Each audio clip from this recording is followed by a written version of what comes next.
I got so much motherfucking design on right now. Break it down, bring it back, make it clap. I got 3 old thoughts, new block, where that thing. Bitches on my line, and you know.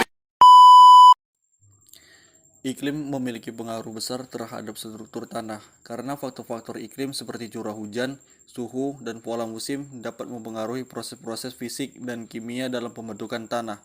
Ada beberapa cara di mana iklim mempengaruhi struktur tanah. 1. Curah hujan dalam suatu wilayah dapat mempengaruhi erosi tanah. Curah hujan yang tinggi dan intensitas hujan yang tinggi dapat menyebabkan erosi tanah yang signifikan, mengubah tekstur dan kedalaman tanah. 2. Suhu dan perubahan suhu harian serta musiman dapat mempengaruhi proses pembekuan dan pencairan tanah. Proses ini dapat mengubah struktur tanah dengan mengganggu partikel tanah dan membentuk kerikil es. 3. Penyusutan dan pembengkakan tanah. Iklim yang mengalami perubahan suhu dan ekstrim antara musim panas dan musim dingin dapat menyebabkan tanah mengalami penyusutan dan pembengkakan. Hal ini dapat merusak struktur tanah dan mengubah teksturnya. Yang keempat, erosi. Hujan yang deras dan angin kencang yang sering terjadi dalam iklim tertentu dapat menyebabkan erosi tanah. Erosi dapat menghilangkan lapisan atas tanah yang subur dan mengubah struktur tanah dengan mengangkat partikel-partikel pada tanah. Yang kelima, proses kimia. Iklim juga dapat mempengaruhi proses kimia dalam tanah serta pelapukan batuan. Iklim yang lembab dan hangat cenderung mempercepat proses pelapukan yang dapat mengubah komposisi kimia dan struktur tanah. Bagaimana sih bahan organik mempengaruhi tekstur tanah? Pengaruh pemberian bahan organik terhadap struktur tanah sangat berkaitan dengan tekstur tanah yang diperlakukan.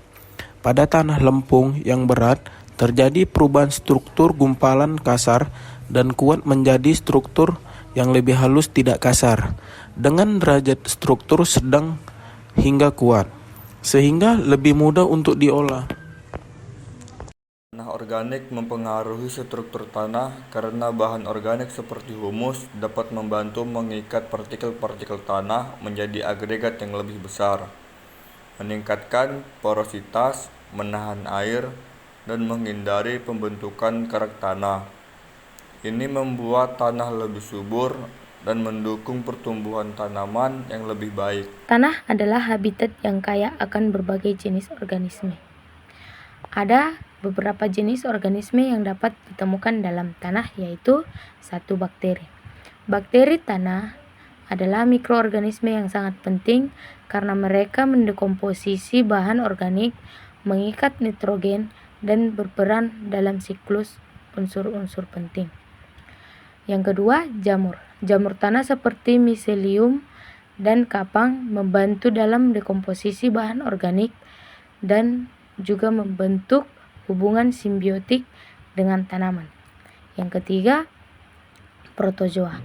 Protozoa adalah mikroorganisme uniseluler yang memakan bakteri dan materi organik lainnya. Mereka juga berperan dalam siklus nutrien. Yang keempat, nematoda. Nematoda adalah cacing mikrobis yang hidup di tanah. Beberapa nematoda menguntungkan, sementara yang lain parasit pada tanaman. Yang kelima, arthropoda. Arthropoda ini termasuk serangga laba-laba dan hewan-hewan tanah lainnya. Beberapa seperti kumbang tanah membantu untuk dekomposisi, sementara yang lainnya adalah herbivor dan predator. Yang keenam adalah cacing tanah. Cacing tanah adalah organisme makroskopis yang membantu dalam pengeboran tanah dan pencampuran bahan organik ke dalam tanah. Yang ketujuh adalah akar tanaman. Akar tanaman juga merupakan organisme yang ada di dalam tanah. Mereka menyerap air dan nutrien dari tanah dan menyediakan tempat bagi organisme lain untuk hidup. Tanah yang diolah dapat mempengaruhi strukturnya karena proses pengolahan tanah dan dapat mengubah komposisi dan sifat-sifat fisik tanah. Beberapa faktor yang mempengaruhi struktur tanah melalui pengolahan tanah adalah pemecahan agregat, pengaturan tekstur, pemberian bahan organik, drainase dan aerasi, dan pemadatan. Dengan mengambil langkah-langkah yang tepat dalam pengolahan tanah seperti pemupukan, pengairan yang tepat, dan perlindungan terhadap erosi dapat meningkatkan struktur kesuburan tanah. Faktor waktu. Adapun beberapa alasan mengapa faktor waktu dapat mempengaruhi struktur tanah, yaitu alasan pertama, karena adanya proses geologis seperti pelapukan batuan dan pergerakan tanah secara alami memerlukan waktu yang cukup lama, dan setelah itu batuan dan mineral diubah menjadi partikel-partikel kecil tanah yang akan membentuk struktur tanah. Alasan yang kedua, karena adanya pembentukan agregat. Proses ini memerlukan waktu untuk mengkristal dan berkembang, terutama melalui aktivitas mikroorganisme dan akumulasi bahan organik. Alasan yang ketiga yaitu karena adanya erosi. Erosi tanah oleh air, angin, atau aktivitas manusia adalah proses yang memerlukan waktu.